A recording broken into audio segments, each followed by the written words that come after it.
Assalamualaikum warahmatullahi wabarakatuh ya. Balik lagi bersama saya Medical Shock ya. Hari ini kita akan melakukan fisiologi pertukaran gas, oksigen dan karbon dioksida ya. Jadi kita akan pertama tuh kita akan membahas tentang kemoreseptor ya, yang dimana tuh dia sebagai reseptor kimia. Kemudian kita juga akan membahas klasifikasi hipoksia ya. Kemudian kita juga akan membahas tentang pertukaran dan transportasi gas di paru kan. Kemudian kita juga akan sedikit membahas tentang histologinya ya, mikroskopik pertukaran gas. Selanjutnya kita akan membahas tentang ya ringkasan pertukaran gas alveolar itu bagaimana, dan kita juga akan membahas tentang patofisiologinya atau patologi yang menyebabkan terjadinya hipoksia atau penurunan oksigen di dalam jaringan ya gitu. Oke, kita pertama-tama kita ke kemoreseptor ya. Apa sih itu kemoreseptor ya? Di kemoreseptor itu adalah reseptor yang menerima rangsangan berupa itu zat-zat kimia ya, seperti kayak oksigen, karbon dioksida ya gitu kan. Nah, itu kalau kemoreseptor itu nanti dibagi dua ya, ada kemoreseptor sentral dan kemoreseptor perifer ya. Kemoreseptor sentral itu adanya di mana? Di medulla oblongata ya, di nervus 9 ya. Nervus 9 itu apa? Nervus glossopharyngeus ya. Nanti dia untuk pusat ini ya, pusat respirasi juga kan, tapi yang ada di otak ya, di sistem saraf pusat. Dan juga di sini ada kemoreseptor perifer juga ya, adanya tuh di badan karotis dan badan aorta ya. Jadi pertama-tama tuh jadi mekanismenya tuh nanti yang perifer dulu tuh ya, misalkan nanti terdeteksi ya oksigen atau karbon dioksidanya turun kan, oksigen atau karbon dioksidanya turun, nanti nanti distimulasi tuh ya sama yang sentralnya di medulla oblongata ya, di nervus glossopharyngeus gitu kan. Kemudian untuk fungsi kemoreseptor ya, tadi kan kita kan udah bahas banyak ya, itu fungsinya tuh untuk regulasi oksigen, karbon dioksida, dan juga dia bisa buat regulasi pH darah ya. Jadi misalkan nanti pH darahnya itu asam kan, atau itunya hidrogennya naik, ini kan bakal diubah menjadi bikarbonat ya. Jadi akan diubah menjadi bikarbonat sehingga tidak terjadi pH-nya jadi normal lagi, ataupun nanti kalau misalkan pH-nya menjadi basa ya atau alkalin karena kebanyakan bikarbonat, nanti disimbangin sama hidrogen kan sama asamnya, sehingga nanti ya apa pH darah juga bakal normal lagi kan gitu. Bisa pada pasien ya asidosis, seperti asidosis metabolik kayak asidosis metabolik, alkalosis gitu kan, metabolik atau asidosis respiratorik dan macam-macam ya untuk ininya pH darah gitu. Dan juga tadi udah ya oksigen dan karbon dioksida, dan kemudian kita tahu juga istilah hipoksemia dan hipoksia. Soalnya ini sangat-sangat ini ya, sangat banyak banget sih ditanyain sih ya, populer sih di FK gitu kan. Nah, hipoksia kita tahu dulu nih, hipo kan penurunannya, sia berarti itu jaringan, berarti dia penurunan oksigen dalam jaringan kan, hipoksia kan. So hipooks, nah hipoksemia, nah kan berarti dia penurunan oksigen. Emia itu apa? Di dalam darah. Berarti hipoksemia, penurunan oksigen di dalam darah, di plasma darah gitu kan, gampang gitu. Kemudian juga kita juga harus tahu juga ya relasi atau hubungan antara karbon dioksida dan pH itu hubungannya apa. Tadi udah ya, jadi hubungannya tuh jika karbon dioksidanya meningkat, pH-nya akan turun, jadi plasma menjadi asam seperti asidosis respiratorik atau asidosis metabolik, atau nanti misalkan karbon dioksidanya turun ya, karbon dioksidanya turun, pH jadi naik, jadi alkalosis ya, jadi alkalosis respiratorik atau metabolik karena bikarbonatnya mungkin naik kan gitu kan ya. Untuk klasifikasi hipoksia ya, untuk klasifikasi hipoksia itu kan kita kan udah tahu ya hipoksia itu apa. Nah, jadi tuh hipoksia itu bisa dibagi lagi ya, jadi 4 ya, jadi 1, 2, 3, dan 4 ya. Nah, hipoksia pertama itu adalah hipoksia hipoksik ya, yang dimana tuh definisinya tuh terjadi penurunan tekanan parsial oksigen ya. Jadi tekanan parsialnya itu menurun yang disebabkan oleh ya ini ya, karena ada di dataran tinggi gitu kan, di dataran tinggi jadi dia oksigennya menurun, jadi ya susah untuk bernapas kan, atau ya ada hipoventilasi alveolar ya, jadi ya itu dia sulit bernapas juga kan, ventilasinya buruk. Dan juga bisa karena penurunan kapasitas difusi paru, atau bisa disebabkan oleh abnormalitas dari VK mismatch ya. VK mismatch itu apa? V itu adalah ventilasi, Q itu adalah perfusi. Jadi dia karena ada gangguan pada ventilasi atau perfusi dari alveolus ke endotel kan, jadi bisa terjadi hipoksik ya, toksik. Kemudian hipoksia anemik ya. namanya juga hipoksia anemik. Anemik kan anemia, berarti disebabkan oleh sel darah merah gitu gampangnya kan. Nah itu definisinya berarti penurunan total oksigen yang terikat oleh hemoglobin, yang dimana nanti ya karena sel darah merahnya banyak yang mati gitu kan, atau apa kan, atau karena perdarahan atau shock ya, bisa shock apa aja, berarti shock hipovolemik ya, shock kardiogenik ya, gitu-gitu segala macam ya, yang lain ya kan. Sehingga menyebabkan terjadinya perdarahan akut ya. Nah, jadi perdarahan akut itu nanti ya yang ini yang ngirim oksigen ke jaringannya itu kan, sel darah merah kan juga fungsinya kan untuk mengirim oksigen ke jaringannya, karena sel darah merahnya habis ya. Karena sel darah merahnya habis atau karena kuantitas atau kualitasnya, sehingga ya oksigen di jaringannya tuh turun ya, sehingga jadi hipoksia. Hipoksianya apa? Anemia gitu kan gampangnya kan. Ya, ya bisa disebabkan oleh penurunan hemoglobin ya, atau penurunan ikatan hemoglobinnya karena mungkin karena keracunan karbon monoksida gitu kan ya. Dan juga di sini ada hipoksia iskemik ya. Ya berarti kan kalau iskemik kan berarti perfusi jaringannya turun ya. Hipoksia iskemik kan ya kan perfusi jaringannya turun.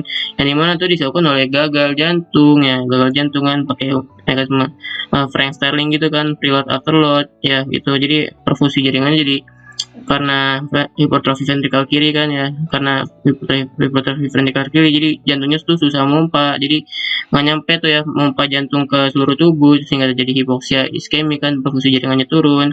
Kemudian juga disebabkan oleh trombosis ya, bisa karena ada trombosis misalkan karena stroke gitu kan ya, stroke ya di ini stroke di pembuluh darah otak kan, sehingga terjadi perfusi jaringannya menurun, terlama jadi infark ya. Infark itu selnya mati gitu kan. Dan juga ada hipoksia histotoksik ya, namanya juga toksik ya, jadi dia kegagalan sel untuk menggunakan oksigen dikarenakan selnya itu telah terjadi keracunan ya, misalkan ya kemarin tuh yang kayak cyanida tuh ya, itu keracunan kopi cyanida langsung meninggal kan, itunya kasihan banget kan ya, jadi kayak Jessica Wongso itu, atau keracunan metabolik lain. Kemudian ini untuk mekanisme dari inspirasinya, yang pertama-tama kan ya, jadi pasiennya tuh menghirup udara kan, jadi udaranya masuk kan, udara masuk nanti oksigen ya dari itu kan kafumnasi nanti ke lari nanti kan ke bronkus bronkiolus nanti ke alveolus. Nah, nanti pas di alveolusnya itu nanti oksigennya itu nanti akan berdifusi ya. Difusi itu apa? Jadi difusi itu dari tekanan konsentrasi yang lebih tinggi ya. Di atmosfer kan dia 761 kan, atau 760. Kalau yang di paru itu dia 759. Jadi perpindahan konsentrasi tinggi ke konsentrasi rendah yang menyebabkan ya difusi oksigen ya. Oksigennya nanti dari alveolus ke kapiler ya gitu kan, ke kapiler paru gitu. Nanti ke kapiler paru nanti oksigennya itu akan ditransportkan ya, ditransport ya. Ditransportnya kemana ya, ke ini ya, ke vena pulmonalis kan. Jadi ini kalau merah tuh boleh kalau di jantung tuh vena pulmonalis ya, ini vena pulmonalis. Jadi dari vena pulmonalis nanti ke jantung ini ya kan, ke atrium kiri ke ventrikel kiri. Nanti ventrikel kiri ini akan pompa ya ke seluruh tubuh ya, nanti akan pompa ke seluruh tubuh jaringan, dan akan oksigennya itu akan berdifusi ke sel ya. Jadi oksigennya akan masuk ke sel, yang dimana tuh fungsinya itu buat terjadinya itu ya, buat pembuatan ATP ya, yang dimana atau pembuatan energi, yang dimana tuh nanti hasilnya tuh akan menjadi ATP dan sisanya menjadi karbon dioksida ya gitunya. Nah, nanti karbon dioksidanya tuh kalau sudah dipakai kan nanti terdifusi ya ke plasma darah atau ke sel darah merahnya, yang kemudian nanti karbon dioksidanya itu akan balik lagi ya ke vena cava inferior atau vena cava superior. Nanti di ini ya bisa terikat dengan hemoglobin kan oleh sel darah merah, atau bisa diubah menjadi itu ya bikarbonat ya. Misalkan dia pH-nya itu terlalu rendah kan, ubah menjadi bikarbonat kan melalui enzim karbonik anhidrase kan. Kemudian di sini ya dari karbon dioksida nanti ke ini kan vena cava juga kan, ke atrium kiri, ke ventrikel kiri, nanti ventrikel kiri memompa lagi kan, ventrikel kiri memompa lagi ke arteri pulmonalis ya. Ini kan yang biru kan arteri pulmonalis ya, ini arteri pulmonalis ya. Ya, yang dimana nanti arteri pulmonalis itu nanti ya itu baik lagi sih ya. Kan ini kan darahnya kan sudah terdioksigenasi ya. Kalau merah ini kan darahnya kan teroksigenasi ya. Nah, karena darahnya ini yang karbon dioksida itu terdioksigenasi, atau kayak kan CO2, nanti karbon dioksidanya tuh nanti akan keluar ya. Keluar dari kapiler nanti ke alveolus gitu kan. Nanti karbon dioksida itu masuk ke alveolus ya, dari persimpangan alveolus kapiler ya, nanti dia keluar di ekspirasi, dihembuskan napasnya, jadi untuk tukaran gitulah ya gitu. Jadi ini penting ya buat energi tubuh gitu kan. Nah juga tadi sama ya mekanisme paru, jantung, jaringan tubuh.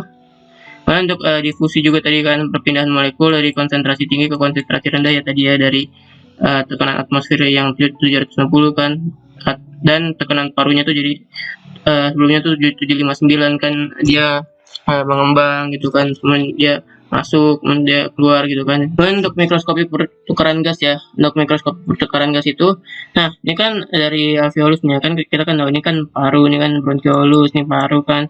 Nanti paru di sini juga ada alveolus kan, kayak kecil-kecil gitu. Nanti alveolus kita lihat juga nih mikroskopiknya ya. Jadi tuh alveolus tuh ada itu ya, sel alveolus itu gampang sih, cuma ada 3 aja ya. Ada sel alveolus tipe 1, tipe 2, dan tipe 3. Alveolus tipe 1 itu tipe alveolus murni. Fungsinya itu buat apa? Buat difusi juga, jadi perpindahan konsentrasi tinggi ke konsentrasi rendah ya. Yaitu untuk difusi tadi kan, oksigen dan karbon dioksida. Kemudian untuk sel alveolus tipe 2 itu fungsinya apa? Ya, fungsinya untuk sekresi surfaktan ya, yang dimana sekresi surfaktan tuh untuk mencegah kolapsnya paru ya, untuk compliance paru atau elastisitas paru ya, biar parunya itu nggak gampang rusak gitu lah, misalkan nanti kena infeksi atau segala macam kan. Nah, untuk sel alveolus tipe 3 ini tipe 3, yang dimana tuh itu kalau alveolus tipe 3 tuh dia sel ini ya, makrofag gitu ya, kayak gini kan nih, kayak sel makrofag gitu kan ya. Ya sel makrofag itu kan ya fungsinya untuk sel imun kan, misalkan nanti ada patogen ya di alveolus, nanti langsung dirusak, dihantam sama patogennya ya, sama sel makrofag alveolusnya akan berantem kan, terjadi inflamasi kan, agar terjadi ya homeostasis kan ya, jadi biar patogennya hilang gitu kan. Nah di sini juga ada, selain itu juga ya, selain sel-sel juga, itu juga ada ini ya, membran fusi ya di antara sel alveolus tipe 1 dan endotel. Juga ada endotel, ada plasma, ada sel darah merah juga ya, yang akan mengirim oksigen atau karbon dioksida ke alveolus gitu kan ya.